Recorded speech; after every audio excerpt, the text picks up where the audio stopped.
So, good morning guys.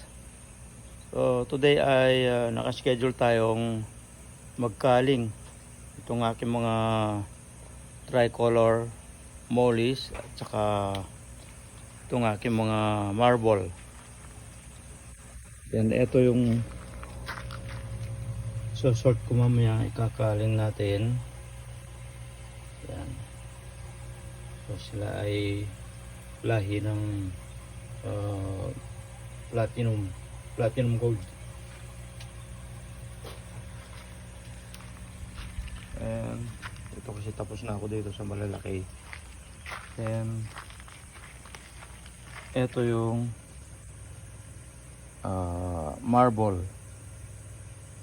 So maraming grupo ang ikakal natin ngayon. Tingnan natin yung nasa kabila pa.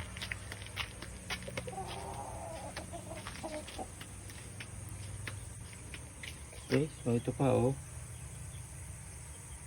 at least kilala na kung alin yung male and female. Tsaka na natin galawin itong aking mga albino. Parang lahi sila ng tuxedo koi. Ano sila? Red, tsaka red tail, tsaka head. And another group of marble. Yan. Kakal din natin sila today. So ito yung halo ng tuxedo koi.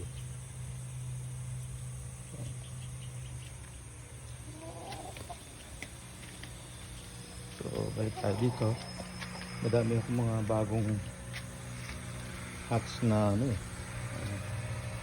mga marbles. Ayan.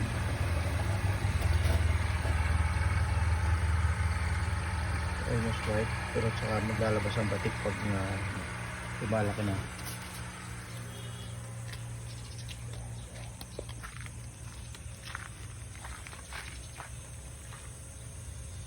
So kaya may mga containers tayo dito. So tatlong klase ang sort ko. Yung